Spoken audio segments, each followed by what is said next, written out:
Hello everyone, this is Upasana Chauhan and I'm a student of BA English Honours 6th semester and this is my last year. So today I'll be explaining a poem, A Reign of Rites by Jayanta Mahapatra, and this is a part of my project of last semester. So I'll be giving a video presentation on this following topic. So let's start it. Talking about the poem, let's take an overview of the poem. This is a poem written by Jayanta Mahapatra in 1976. So first of all, let me tell you that I have made some notes, so I'll be reading from them and explaining them. So it is one of the best poetry collection of Jayanta Mahapatra, which gave him name and fame. And the way he frolics with private and personal myth and reflection, that he confuses us with his ideas and images, what he means and what he takes for. This poem is very short, of only like 14 lines, and it has only 4 stanzas, but the meaning is something that we all should really know. So, and this is also important, that there is no rhyming scheme and there is no meter in this poem. It's written in free words. So I have chose this topic because this poem has like talked about the past experiences. So I personally relate to this poem because there are past experiences which affect us. They have a great impact on us, on our personality, on our mindset. So I thought that this is very relatable, and not only me, there are many people who will relate to this poem because there are so many past experiences that we can relate, that how they have impacted us in a positive or negative way, how they have changed our mindset, our thoughts about different opinions and different experiences of lives. So this is the motive of me for choosing this topic. So before starting the explanation of the poem, I would like to express my thanks of gratitude to our post-colonial writing professor, Mr. Tushar Sharma, for his able guidance and support in completing this project. I will also like to thank my classmates and my friends and my family for helping me and suggesting me and giving all their guidances to support me in this project. They have played a major role in completion of this project. Reign of rites. First of all, we should know the meaning of the rites. Rites is a religious ceremony, or we can say a ceremony of purification. That means the rain symbolizes purification, and we will talk about it. And in this poem, we have many symbols and images that are used, and there are hidden meanings behind them. And poet of this poem believes that his past experience is dragging him behind.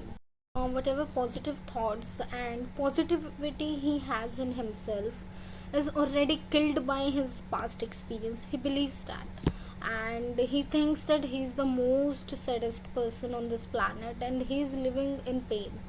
You and I can literally relate to this situation, as we know that our past experience hurt us, or they stop us from doing anything that we are unable to talk about to anybody. And in our mind we have multiple thoughts, which are hard to share. Our experiences affect us deeply, and we feel horrible in sharing our experience to them because we feel that we are being judged, or maybe the decisions we made were literally wrong. So here the poet thinks that his past experience is stopping his positive thoughts, and before even they can come to his mind. And this poem is based on his hopes and regrets about his past. So let's start about the poem and I'll start explaining the poem. Sometimes a rain comes slowly across the sky that turns upon its grey cloud, breaking away into light before it reaches its objective. When the rain comes, the poet wants to tell from these lines that when the rain comes, it spreads in the whole sky. But along with it, it brings a black big cloud with it. Of course, when rain comes, there are big clouds which are black. So before the rain can come, the lightning reaches before it. And he tells that rain is a good thing, but it brings disaster with it. He's comparing the lightning with disaster. He calls rain a purifying agent, but and also calls it disaster. And he tells the disaster reaches earlier than the purifying agent rain reaches. Symbolically, poet wanna tell us that the rain is used in two ways. Like he compares his past experience with the rain and thinks it's been eating him like a disaster. But rain also signifies as purifying agent. That means he takes it as a hope. The point is sitting there for rain.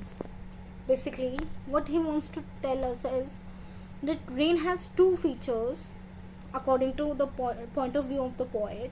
That the past experience he's compare with the rain, and the impact of the past experience is compared with the disaster. But he wish that if the rain will come, he will get more hopes and he will get over his past experiences. Now we are on the second stanza, so let's start it. The rain I have known and traded all this life is thrown like kelp on the beach, like some shape of conscience I cannot look at. A malignant purpose is a nun's eye. Kelp is a large brown seaweed which is grown in ocean and is actually useless. They are thrown basically. So the first line, the rain I have known and traded all this life is thrown like a kelp on the beach. So the poet uses simile here. In first two lines, poet want to tell us that his past experience is useless, like the kelp, which is useless and is thrown in the ocean. It is grown in the ocean. His past experience is not worth it according to him. In the next two lines, like some shape of conscience I cannot look at, a malignant purpose is a nun's eye. Conscience means some moral decisions, like about what is right and what is wrong, and malignant is something which is dangerous to health, that is big threat. So he says that he also has conscience, he knows what is right, he knows what is wrong, but sometimes even after being such a person, there is something bad that comes in his mind. There are negative thoughts. I mean, he is a human being, of course. Not all people have perfect thoughts, so sometimes things go wrong where they could go right. This is the meaning of the second paragraph, the second stanza. Now we are on the third stanza.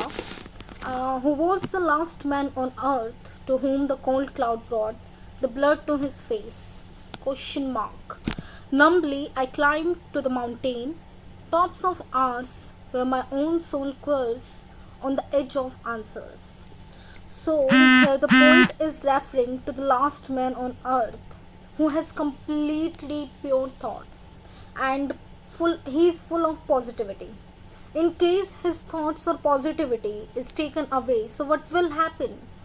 His face will be red due to sadness and will be iced like snow. The second stanza, the line is, whom the cold cloud brought the blood to his face. His face will turn red and will be cold like an ice. He says that the people who have these pure thoughts have been lost in the humans, and it's hard to find such people with innocence.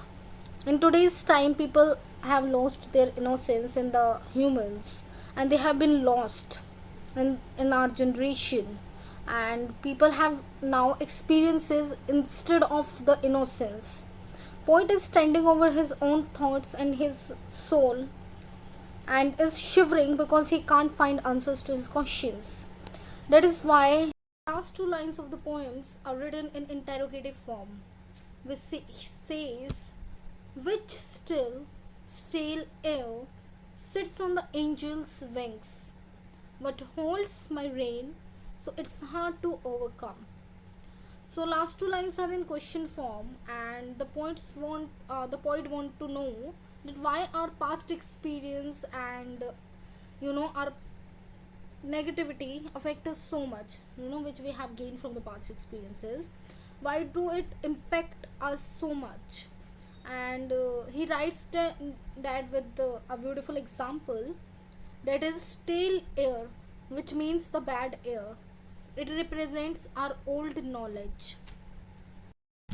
sits on the angel's wings. Like angels go in speed to different places.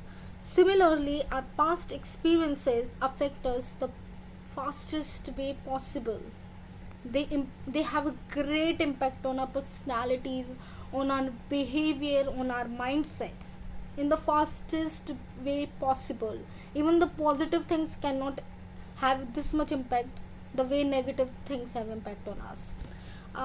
What holds my reign so it's hard to overcome? Here poet asks, which that what is that we can't let go of our past? Why is it so hard to overcome it? What stops us? He wants to know this. This is his question. So this poem ends in a regretful way. He's questioning, but he cannot get the answers. That why is it so hard to let go of our past? Why is it so hard to let go of our bad experiences? Instead, we have positive things too. Positive things are happening in present, but why is it so hard to like let go of our past? So he has used symbols like rain, sky, clouds, and kelp. He tells us about the rain as two major parts which the rain is playing, that is purification and devastation. And he's having hope from the rain that maybe sometime someday his past experience will leave him and he won't regret his life and his past experiences. This poem is written in a regretful way. The themes of the poem are unfulfilled happiness, joy, and contentment.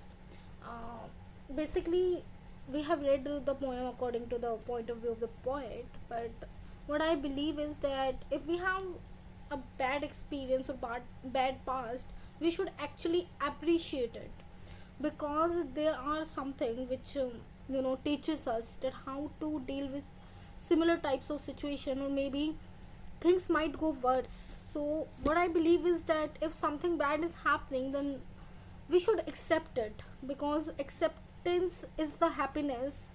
Because if good things will happen, bad things will happen, but if we will accept it and we will work hard on our experiences and we will make it better, then we will not regret it. So this is my point of view, that if there are good times, there are bad times too. So with this, I would like to end my presentation now, and I really hope that I am able to make you understand about the poem concept, at least the concept. And I would really appreciate if you guys will be reading the poem and understanding and giving your point of view on the following topic. And this poem is a great poem according to me, because I could totally relate to the bad experiences and his point of view about life and the regrets and the hope he has. So thank you so much for watching the video, and I'll see you again with some different topic.